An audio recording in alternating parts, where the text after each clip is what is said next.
Johnny, thinking back to the beginning when you first got involved with the American Defense Association, do you remember why was it that you got involved? What was kind of that one pull to just get you in the door to begin with? Um, a lot of it was to be a part of something bigger than just myself or my company. A Sure. lot of it was for me to push me to do better, to be better.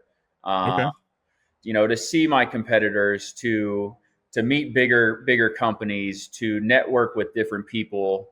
One, to keep me on my toes, and to drive me forward, but also to help the guys that are just starting out or just getting to Sure. that next level. That was really the main reason why I wanted to jump in, um, just to give back to the industry that's given so much to me, and I feel like this is an easy way to do that.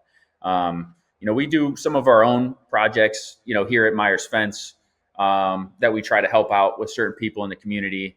Sure. But it's cool to get together with 4 or 5 other member communities, or I'm sorry, companies, that are willing to take the time out of their days, to come out here and help the Ronald McDonald House, or we're Yeah. doing another one for the Parma Police, for a memorial they're doing there, and to be able to call Catalyst and have them send me some material, and be able to call a couple of other local fence guys and say, hey, let's go knock out this project for this, and Yeah. to all do it for free, just to help out.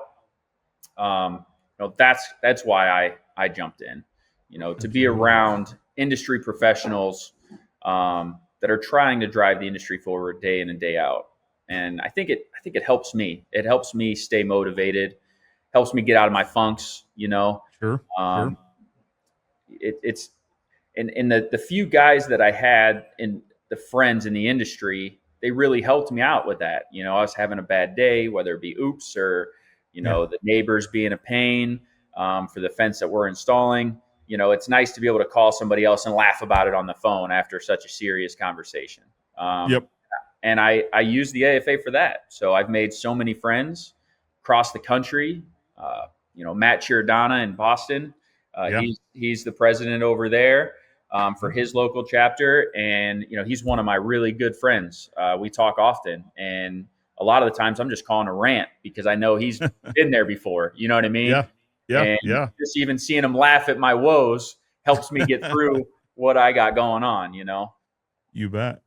Um, So so Johnny, let me ask you. So do you feel like through AFA, it sounds like you've made a lot of great connections and made a lot of great progress in your company and in your community. Do you feel like you'd be in a different place had you not gotten involved with the AFA to begin with? I think so.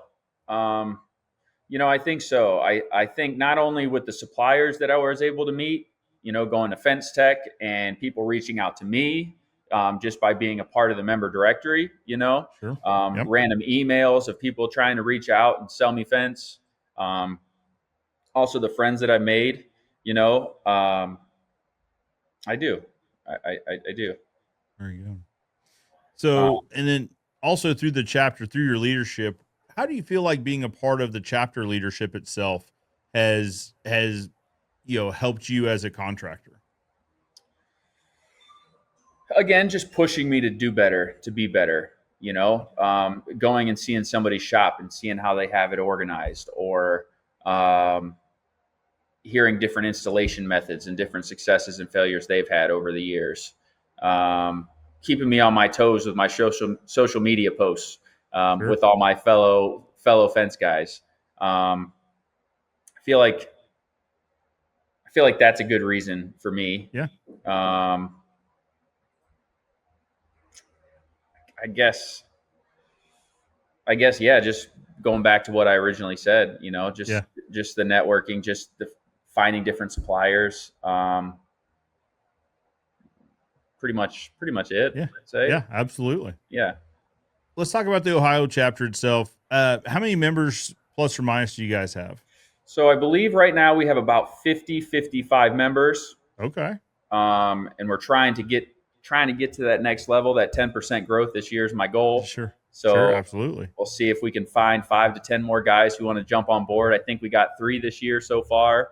Nice. Um, we just had that Top Golf event, like I was saying, in June, we had a bunch of guys who weren't a part of the AFA. We opened that up to non-AFA members, Yeah. so they can come see what we're about, Sure. network and talk. I think we got a couple of guys ready to jump on board just from that alone.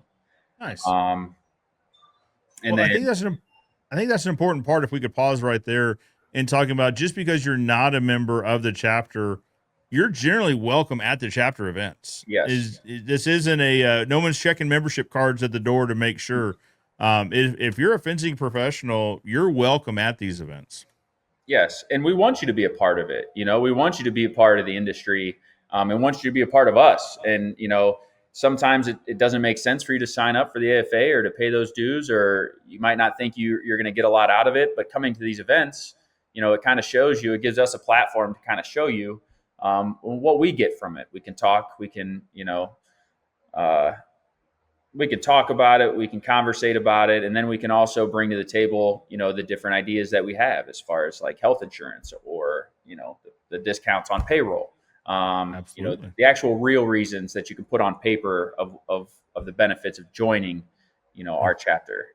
But yeah, we want to keep it open to non-members too, for the most Of part. course. Sometimes there's very limited amount of people that can go, and with 50 members, Sure.